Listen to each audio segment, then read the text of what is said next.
Hello and welcome to the Post Up Podcast. This is Cyrus Rogers. This is Finals K, aka Kaunda Chama. Finals K, we're just about there. It's conference finals though. Yep. You know, and it's been an incredible journey because you think about it, it's almost like the end of an era. This could be the end of Game of Thrones or, the end of Lost. It's just, we're getting to the end of the season. The tears are welling up. There are people who've gone fishing, some who are just waiting for the others to finish their conference finals. Wow. There's a whole bunch going on, Kaunda. There's a whole bunch going on. And I think, all right, so where do we start here? So let's start with the Golden State Warriors. The reigning champions back into the NBA Finals. I mean, they made light work of the Portland Trailblazers. And they just showed that this is a team that is willing, ready, able, hungry. You put any adjective, they will show you that they've got what it takes. And you know one thing I really like about the Golden State Warriors? Yeah. They proved you wrong. How did they prove me wrong? Well, weren't you the one talking about, they might, the Blazers might take one game? Yeah, I mean, the look, way I see things. Whether it's winning one game or not losing one game, they still won the series. And I think that wrong, maybe. I might be like, okay, fine. Not wrong, maybe. Wrong, definitely. I'm trying to let the Trailblazers feel better here. Take one game. And they should have at least taken one. But anyway, the Warriors they were cutthroat. They went straight for the jugular. No mercy. Man, I mean, a sweep in the conference finals.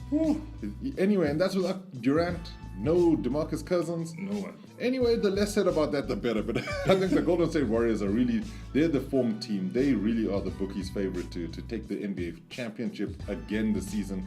And it could all change, come next season. But I think that what we're seeing with this team is some a group of individuals who are locked into one goal. They know exactly what they want to do. They want to three-peat. Yep. This will be, the fourth championship in 5 years. Yep. It's incredible. I think with some imminent changes, I think they just want to get the job done and get that chip and keep moving. But seriousness, Cyrus, were you that shocked by the sweep? I was, because it's at this point of the season where you shouldn't have such mismatches. And it should be about two good teams duking it out. Look at what's happening in the Eastern Conference. Are the Golden State Warriors that much better than everyone else that they're sweeping somebody in the conference finals? This is not even like the first round or even in the second round where you're looking at the conference semis. This is the conference finals. It's supposed to be the best teams in the West at that point. Cyrus, personally, I think the Warriors are in the Blazers' heads.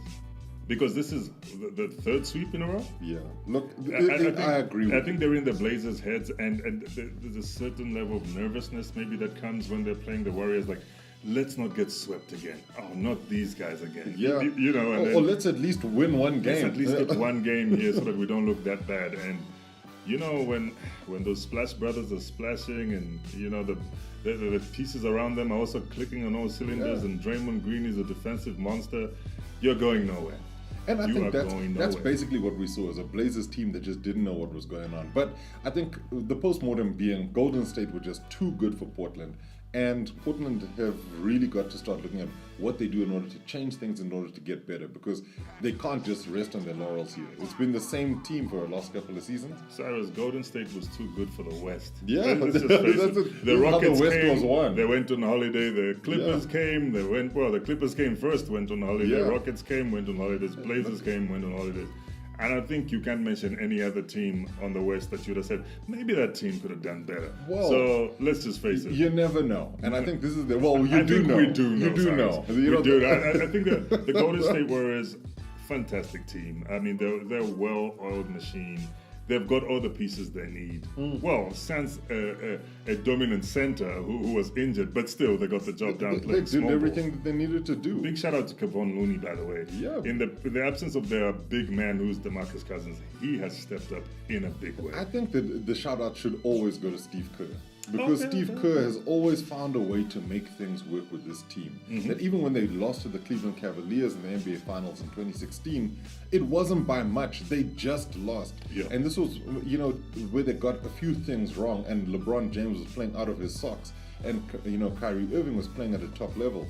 I think that Steve Kevin Love. Yeah. Oh, without mentioning him, I mean, he's been fantastic for the Cavaliers since he's been there. But I think the thing about Kerr and what he does with the Warriors is that he finds an obstacle and he finds a way to go around it.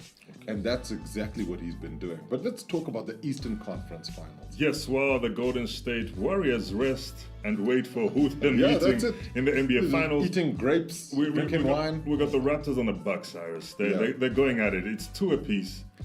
I thought the Bucks would be 3-1 up by now, but the Raptors have shown me that they can hold home court, and they're not going to take this one lying down.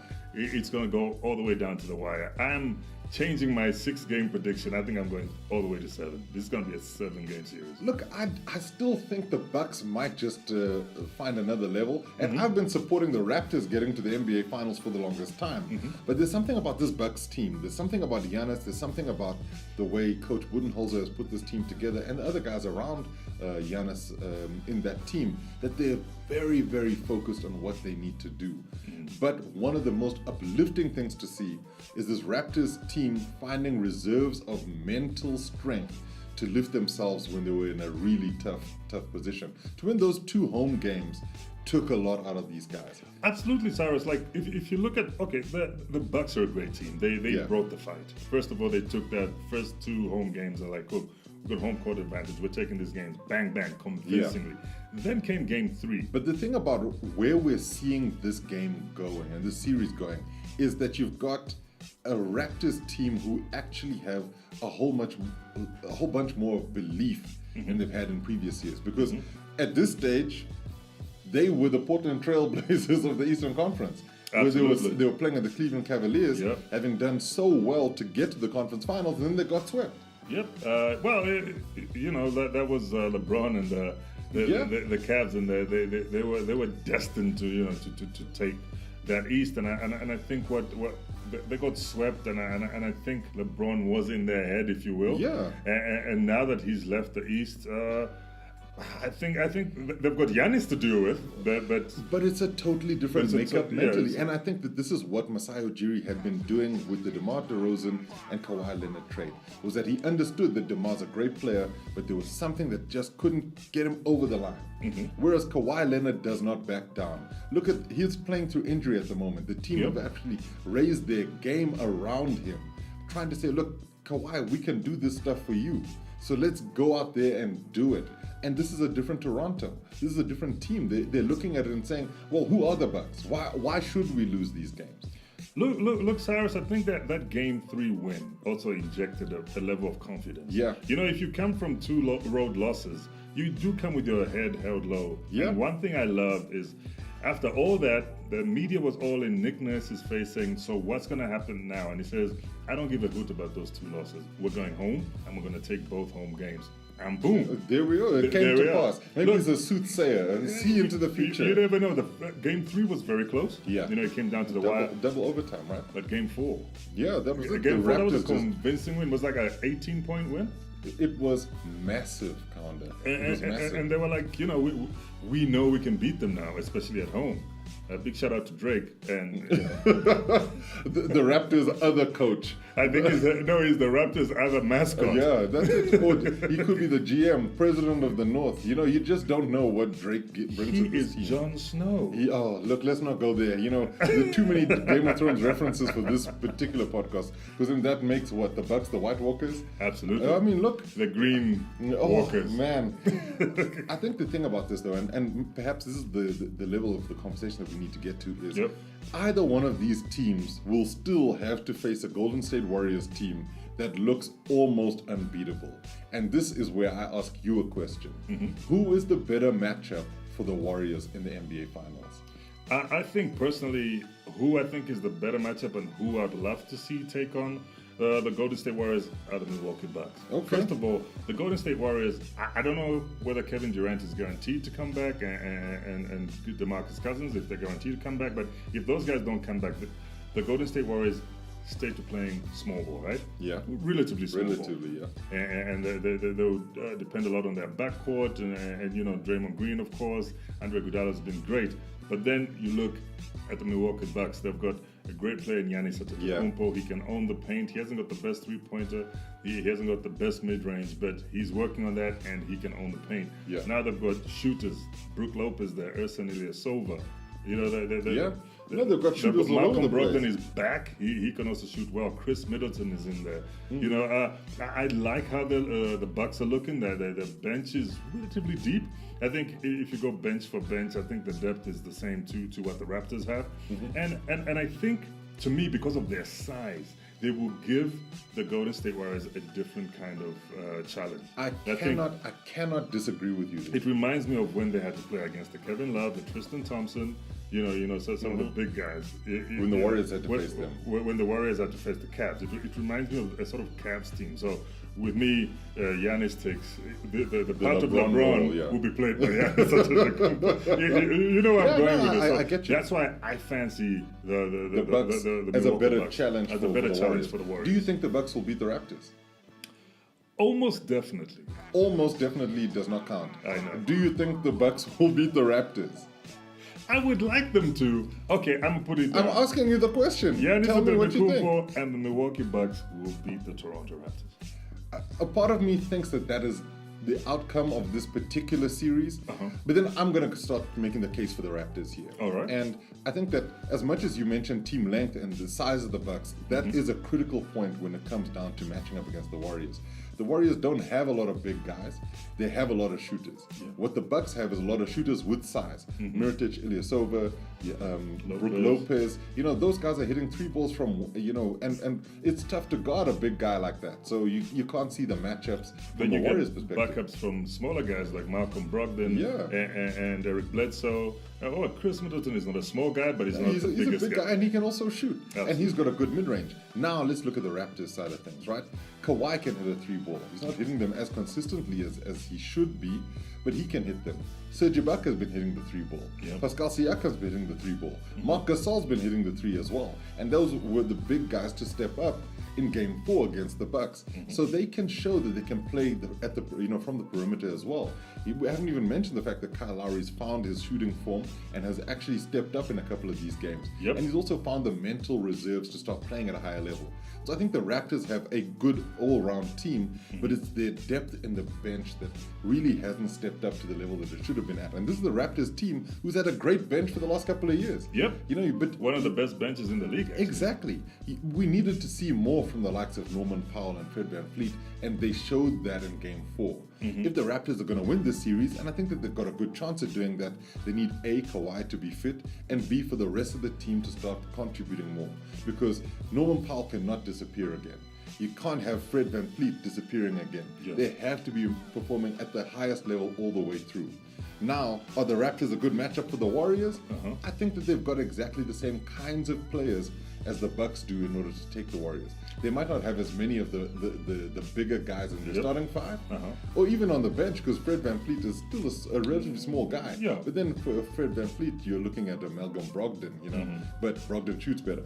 But then you're looking at Norman Powell versus, I'm trying to see like a Tony Snell maybe, guys who could come off the bench. I think the Raptors, though, have got something with Kawhi that the Bucks don't have, and that is late season experience, winning championships, and that stands you in good stead. Nick Nurse knows he can lean on Kawhi, and Kawhi seems to have done the business. Look where I'm going to go with it. I don't think Nick Nurse can lean on Kawhi that heavily because his left foot looks a bit questionable after that landing. And that's the thing. The injury is physical, an issue. The physical leaning, the metaphorical leaning. So to me, why I might favor the Bucks here, Cyrus, is because of Kawhi's injury. I don't know how serious it is. There's been no confirmed reports of how serious that is. It looked like a bad landing. It could have been a minor sprain, but he's an A-class athlete. Yes. So, he's not me who falls and goes out of position That's it, crying for a couple of weeks, So hopefully Kawhi stays healthy. But still, Cyrus, I still favor the Bucks. As much as the Toronto Raptors. And, another thing, with all due respect to Nick Nurse, he's been using Pascal because of his efficiency with major minutes. But there's another backup to Pascal that I have been seeing, and that's another African player who's a Nigerian-British forward, OG Anunoby, who I remember Coach Dwayne Casey was actually threw at LeBron a couple of times last season in their matchup, in the postseason matchup. And I'm sort of missing that energy from OG Anunoby, because it's similar to a Pascal energy. Maybe not as rough and rugged as a Pascal, but still, he's athletic, he's young. I think he's carrying some sort of knock or something like that, because he hasn't played at all, Kaunda. Yep. This is somebody who's got the skill set to defend well. Mm-hmm. So there is an issue about him and his playing. And frankly, it can't just be that Nick Nurse doesn't trust him, because Nick Nurse was in Dwayne Casey's system last season and saw what Anunoby could do. So there's an issue there. But I think the thing about all of that is you're backing the Bucks here, and I think the Bucks have a good chance of making it to the NBA Finals and a good chance to give the Warriors a run for their money. Mm-hmm. I do think that both of these teams will fancy the chances, and I think that the Raptors, it'll mean so much for the Raptors as a franchise, for Canada as a nation, to finally have their team make it to the NBA Finals, because they've been knocking on the door for some time now. And for Drake as an artist. Oh, for Drake, he'll probably release an album, The North. You know. Sidebar, Cyrus. Yeah. If the Toronto Raptors meet the Golden State Warriors in the finals, do you think that'll be enough for them to retain one Kawhi Leonard for the next season? I honestly don't know, because the thing about it is I don't know if Kawhi's decision is made based purely on whether or not they win the championship. Okay. Because I think for him, it's got to be about how he feels in the spot, what he does in that particular area, and the kind of love that he feels within Canada. I think the Canadian public would have taken to Kawhi Leonard so well, because there's something about him that's very Canadian in a way. You know, it's kind of soft-spoken, just goes about doing his business, is a great athlete, and they love to see that. They love to see guys work hard. They love to see guys... So do you think like it's the return of Vince Carter in a way? Well, in a way, perhaps. It's just that obviously they haven't been developing the guy. Lack of the flash that Vince Carter had, but still the same sort of energy. Well, this is the thing about Kawhi. He's a winner. Yep. That's something even Vince Carter can't say. Well, Kawhi's a champion.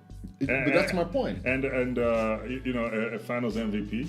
They haven't had that at all. And another guy that we forget is a champion, Cyrus, is one Danny Green. No, definitely. Danny Green is also a champion. Definitely. Maybe not as prolific as a Kawhi, but he's got that championship pedigree, and this is the thing. But I think that it's going to be a great NBA Finals, regardless of whoever goes through. You're saying the Bucks, I'm saying the Raptors. We'll have to see when that comes to pass in a couple of weeks' time. All right. But I think one of the things we've got to go to and we've got to move on to is the WNBA season tips off in just a matter of days, and we are excited as all heck about it. It's great. It's been all change leading up to this new WNBA season. Yep. And it's exciting. I mean, there's just so much to look out for. Cyrus, Chineo Ogumike going to join her sister at the Los Angeles Sparks. We love that. One of our favorite big ladies, if we can call her big lady. Hey, look, she's a heck of a big. Liz Cambage joining the Aces alongside Asia Wilson, last year's Rookie of the Year. That combination, I still feel like Asia Wilson is almost the LeBron James of the WNBA. She's got that look. She's got the potential. Hey. She's got the potential, though she loves Blake Griffin. But she's got the ability and the potential to really just break out this season. Mm-hmm. I think the only downer for me has been losing some of the major stars. Some to injury, some to sabbatical. Maya Moore deciding not to play this season is a big deal, because that definitely disrupts what's happening in the Minnesota Lynx. Absolutely. And I mean, look, in no way, shape, or form we're saying she shouldn't have done what she did. But we would love to have seen her on that court. Oh man, I love Maya Moore. She's one of my favorite players. No, she's just so good. Even my daughter loves Maya Moore. I wish Maya Moore was so much. And the Lynx are going to miss. The other CP3, Candace Parker. Candace Parker, she's out injured at the moment.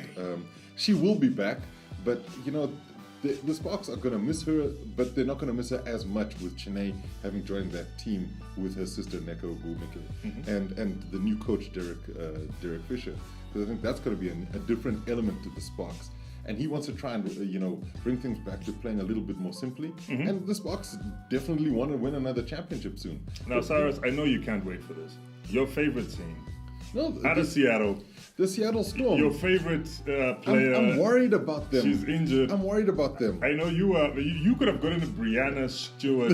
I want all of the Brianna Stewart jerseys. Brianna Stewart jerseys. Whatever sneakers they might have. She's wearing. Man, Brianna Stewart is one of my all-time favorite WNBA players. I love the way she plays. She plays with such heart. She's got great skills. She's got a great scoring touch. But she's just an excellent human being. You see it on the court. You see it off the court too. And the city of Seattle loves her. But with her being out long term, I mean, she's out for the whole season. And now Sue Bird being, picking up a major injury. The Storm are in trouble, and I don't know if they're going to do as well as they did last season, missing those two critical pieces. I just don't see where they're going to get any of the star wattage from and any of the production.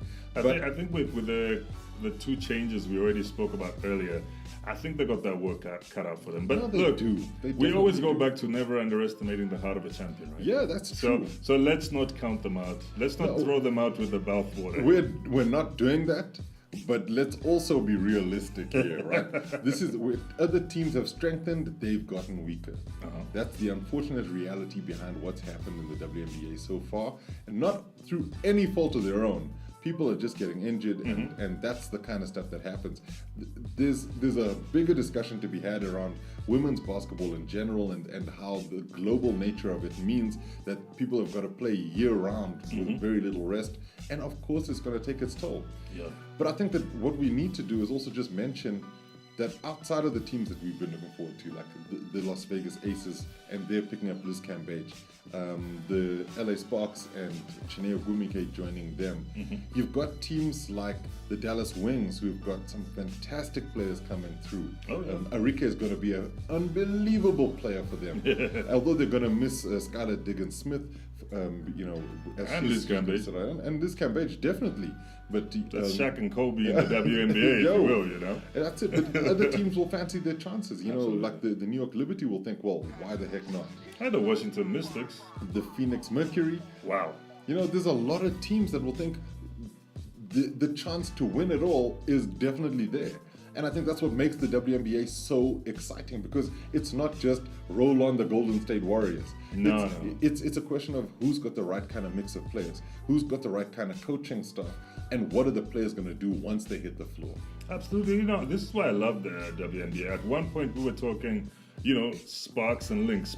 Yeah. All of a sudden, it's actually Mystics and Storm, and you're like, what? When did this happen? Things just changed, but the level of basketball remains high, and the games are fast. The technical quality of the games is just excellent. As a basketball fan, Kaunda, you love watching the WNBA because you're seeing some of the best basketball being played. And regardless of gender, this is about b-ball. This is about watching the ball go through that hoop. Whether it be a splash, whether it be the occasional dunk, it's the great handles, seeing what's happening from a coaching perspective. You get to see a whole lot more when you're watching a WNBA game. No, absolutely, Cyrus. Now, the 2019 WNBA.com GM survey was released recently. So, anything you picked up from that? Look, there's a lot of stuff. Mainly, the GMs think that Liz Cambage joining the Las Vegas Aces was the Trump ace. That's exactly where I was sending you. That's it. They think that the Aces betting on Liz Cambage in Vegas gives them the upper hand in terms of potentially winning the WNBA. And I mean, that would be an incredible scenario for a franchise that's two seasons old now. Yeah. They've also got the number one pick in that rookie Young, who looks like she'll be pretty good. They've got some fantastic players in that team. It might be a step too far, but Liz Cambage is the kind of person who could change the entire landscape of a team because of her presence and because of her ability to work with teammates. And her and Asia Wilson seem to have a good chemistry so far as well. So with that as the backdrop, my question to you was, who do you fancy as the front runner, to take the championship this season? Obviously, we got the injuries to the Storm, so that sort of I think that curtails their chances. But the Washington Mystics stay the same. And if I might put a footnote here, The GM survey also mentioned one Elena Deladon as a MVP. potential MVP again this season. So, which goes to show you that they're confident in her level of play. Yeah. And I think she had a bit of a knee issue. Knee issue towards the end of the season. Now she's coming back healthy, and she's still got her squad around her, same squad. So, do you think the Mystics could go far, or do you fancy the LA Sparks? Because now they've put more African flavor in there. I like the Sparks. I like the Aces. I think the thing is, there's a reason why the GMs answer the way they do. They've got a lot more insight into some of these things than most people do. And I think that they know how important Liz Cambage is. So if she remains healthy throughout the season and she fits into that core group of players well, the Aces have got a really good chance. I think there's something about the Sparks, though. It's just that the coaching change might adjust the way we see them play, and they might not be as dominant as they've been in the past. But with a fully firing on all cylinders, Neko Ogumike, joined by her sister, and then eventually Candace Parker, you're seeing a team that's got the ability to do some amazing things. But we can't count out the likes of the Mystics. There's a reason why they made it to the NBA Finals. Absolutely. Because they play good basketball. And the Phoenix Mercury, Diana Taurasi still available. Taurasi, it's so crazy though, because when you think about just how it is, when you're a star athlete and you're able to perform at such a high level all the time, you can't count her out. She's Brittany the kind of person. Well, this is the thing, that when you look at that team, they've got what it takes, right? But consistency's been their issue. It's just that they have to do their thing in order to get into the playoffs. Look, Cyrus, I think also the new format of the WNBA playoffs came as a shocker to me, because remember, it's one elimination round. Yeah, you've got a couple of elimination rounds, and then if you haven't brought it, you lose that one game and you go fishing. And I think that's what sort of shocked me and you. I don't know. Well, it shocked me when the Minnesota Lynx and the Los Angeles Sparks were knocked out. I love it. In the you gotta bring it. Don't be like parallel series, like bam, bam, gone. And I was like, wow. But this is the beauty of what that system does, is that it says, if you've got it for this one game, you've got it. Don't come here thinking you've got other games you can lean on. So, sidebar, would you advise the same kind of format in the NBA? Oh, I would love to see it. one chance. Let's not take any any knocks here. It's like boxing, right? Nobody says best of 7 in a boxing match. We say no. Bring your best punches. Let's see who's got it. Well, it just means less basketball, and I think that's the only reason why I feel that maybe we do need to have maybe shorter series. Maybe do like a best of 3, and then see from there. The elimination game. Wow, everything hinges on that game. You should have seen my jaw on the floor when I found out the Lynx and the Sparks were out at the same time. I was like, Lord. But then again, I think when I analyzed it, I think the fact that the WNBA players play so much in the offseason as well, they can't afford to go on 5-game to 7-game series. It just extends the league. It the wear and tear. That's it. On the ladies, I don't actually mind. I know it's less basketball consumption for us, but I think it's less. We've got to look after the athletes. Yeah, we've got to look after the athletes. Because I think, like in that same breath, does it then mean that we have fewer injuries to star players like Brianna Stewart? Yep. Hopefully that's what we see, long term. And I think that's something for the new commissioner to really look at, because there's a whole bunch that the WNBA needs to start getting right. We need to start putting more money behind these ladies and show them that the support they're getting is because they're top-level athletes. WNBA season starts early hours of Saturday morning here in Africa, so we're looking forward to that. You'll see more of that on thepostupzone.com. We haven't mentioned it at all. Go to postupzone.com. It's the new website, the home of African basketball analysis. The hoop life, the hoop dreams. We got it all. There's going to be basketball lifestyle stuff on there, and we're looking at everything. We're looking at the NBA, WNBA, FIBA. There's a whole bunch of stuff that's on that website. We've got some great articles with our contributors from around the globe. Oh yeah, and us. And us. Can you believe it? And we will be having some guest columns every now and then. So look out for some of people that you know or you might not know, or you've seen on TV or on a website. They might throw us an article here and there, and we'll put it up just to add some spice to Basketball gumbo. That is it, the basketball gumbo. We love it. www.postupzone.com. Make sure you go there. We're on all the socials as well. Go to our Facebook page. Look for Post Up Zone on the Facebook. Look for at Post Up Podcast on Twitter and On Post Up Instagram. Podcast on Instagram. Yeah. But the name is Post Up Zone. So. Post Up Zone. You'll find us. So thank you for listening, and we'll be back. We're going to talk about all rookie, all defense, all NBA next time, as well as the NBA Finals. Thank you for listening. Thank you, and we'll see you soon.